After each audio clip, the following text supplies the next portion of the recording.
Instead of trying so hard to be yourself and use your human design and follow your strategy and authority correctly, and for your definition to really shine through and come through, which, mind you, are all good things to be doing.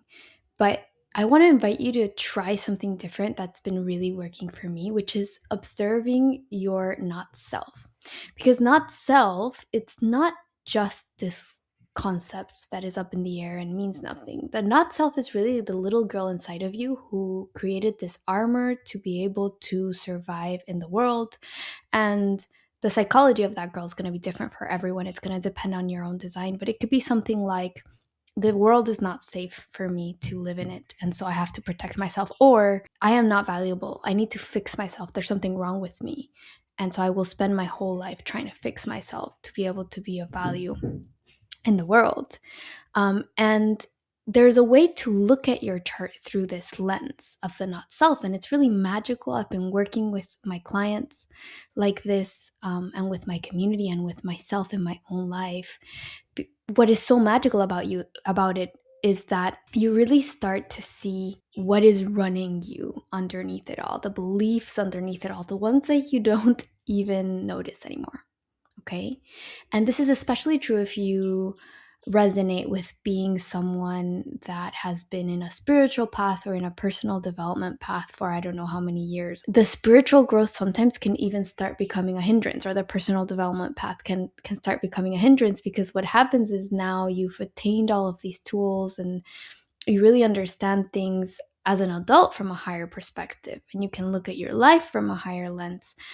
Yet underneath it all, it's harder even to realize because you're farther away in your conscious mind from it. But underneath it all, you're not realized that in the subconscious and the stuff that is still stuck in your body, the stuff that runs your nervous system, it's just the old stuff running you, right? It's the old programming. So if you start looking at your chart and your design and the elements of your chart through this approach, it really opens up a way to start uncovering those really unconscious beliefs, self-sabotaging patterns. And I'm going to share a little bit about how I've done this with mine in case it resonates to you and in case you want to do the same. So I discovered a base belief, okay, when I was observing my emotional authority. Just for context, I grew up in a house where being anything less than joyful was looked at as something wrong. And whenever I was not like super joyful, I received this message of like, what's wrong with you? Tell me so that I can fix it or help you fix it. And that was the first that I was hearing about it, because an emotional being. By the way, hi, my name is Trin Cubillos. I am a 4-6 emotional generator. I'm a human design guide. And my waves were up and down, and that's the norm for an emotional authority. But the message I received was whenever you feel anything less than showing joy to the people around you, than making people laugh, which is something that I used to do, then there's something you have to fix, right? And I realized that this is a belief that my girl has. My inner child has this belief, and it pops up in my life. My advice to you is use things that are popping up in your life, because really important. The point with all this is not to go back and say, oh no, poor me, I'm this way because my mother said this or treated me this way. It's really not useful from that perspective. What we want to do though is look at what patterns are popping up in my life right now, and what is underneath that. Can I understand that a little bit better? So my girl has the belief that says if there's no clarity, everything's wrong. Okay.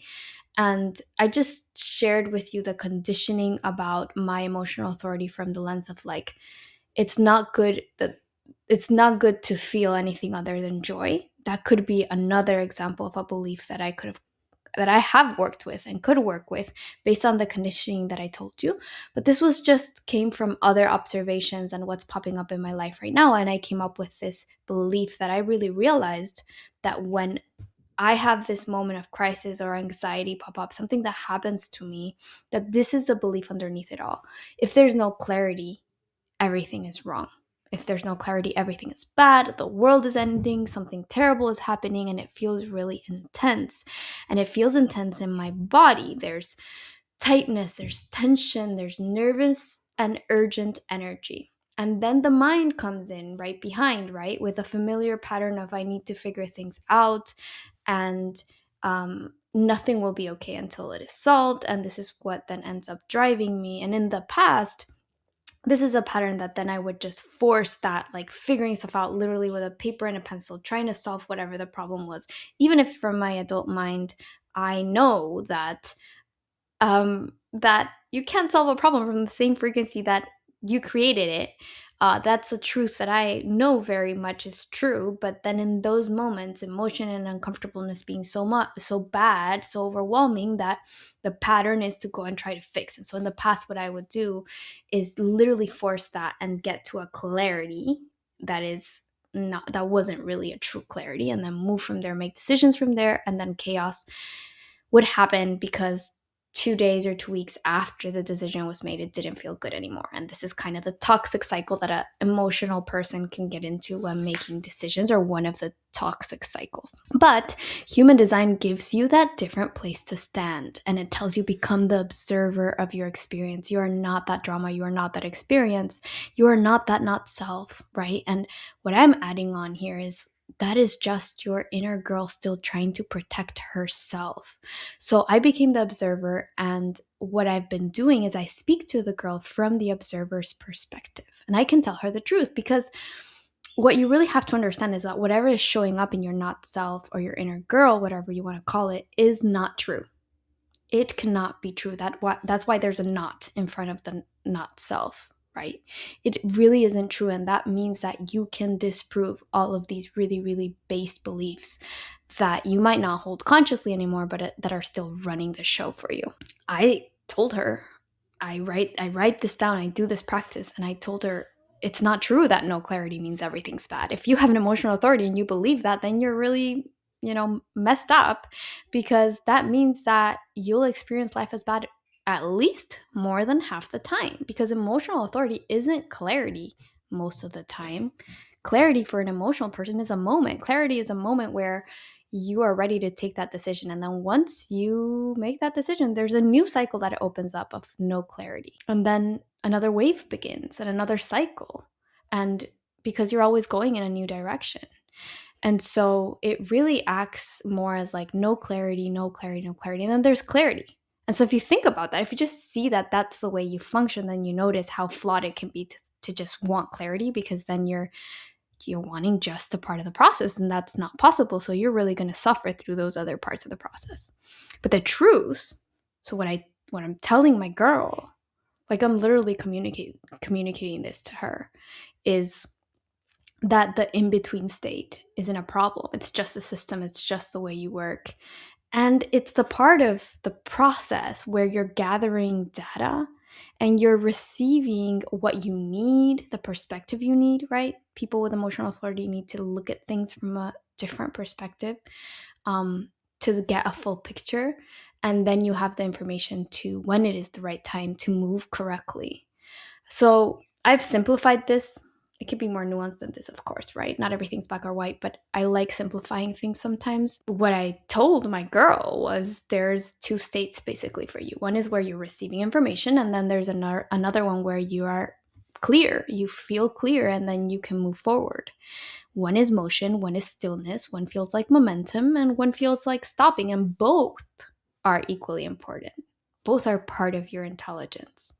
Both are part of the beauty of how you're designed to operate. So the task for this girl, and we can tell her lovingly, is that, not to fear that no clarity state. If you can learn to enjoy that no clarity state, then you can really receive the right information, because if you are going through the parts of the wave where your body intelligence is telling you to stop and not move forward because there are things that need reassessing, which for me, it really has to do a lot with business, where I move forward and it feels like the right direction. And then seems to be a big time where I'm needing to really see what I want to keep doing, what I don't want to keep doing, what my sacral is responding to. And that process takes time. So if I'm going through that thinking that it's wrong, that I should be clear right now, then I'm really not enjoying my work, and then I'm really not enjoying my life and my family life, and then I end the work all frustrated, and I take that frustration into playing with my child and into my family. it just really, really doesn't work. So again, telling my child, what if you can learn to relax into this phase, where things are not clear, then you become open. And when you become open, you receive what you need, the information you need. And then eventually, when clarity arrives, it's not forced, it just arrives. And it's like you can enjoy both parts of the process so much more. And the clarity is so much more clear because you haven't been forcing it. And so it's evident when it shows up, right?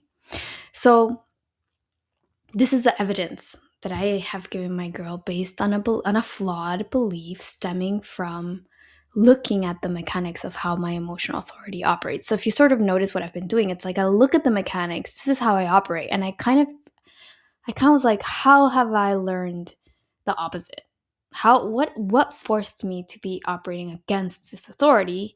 Kind of understanding that naturally we do behave in the way that we're meant to behave, but something happens to us.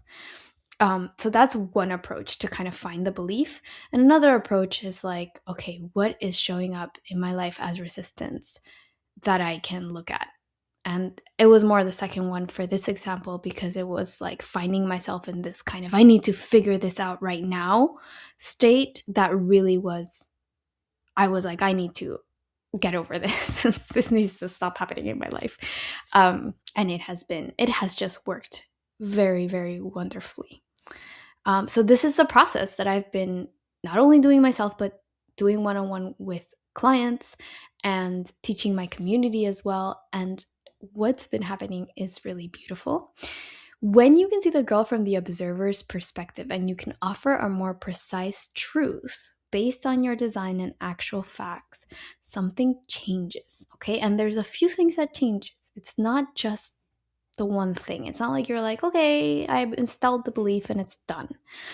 The first thing that is really like, your mind it might think that it's not a big deal, but it's actually the biggest deal, is the uncovering of the belief. And I do it sometimes journaling, where I'll write like what's wrong, which goes against all new age kind of like, don't focus on what's wrong, or just look at the positive, or write as if you've already received what you want to receive, all this stuff, right? It's the opposite. It's like, let me hear that girl out. And just uncovering that belief makes the girl feel seen. And that is a big part. Like, that's already a lot. Is your girl feeling heard? Because all this time what you've been doing is like, no, I don't want that pattern anymore. No, I don't want to feel scarcity anymore. No, I'm not afraid anymore. I've already grown out of that. And so the girl is still feeling unheard, which was what was the problem in the first place. So uncovering the belief is the girl feeling seen. And then as the girl feels seen and heard, as you give her an answer and disprove her erroneous beliefs, the adult in you, which we can look at it as your definition, your ability to trust life and listen to your body and really go that route, that emerges naturally. The adult emerges naturally as the girl's seen and heard. And when your adult emerges naturally, then you're able to navigate the world in the way you are meant to, move through the world honoring yourself.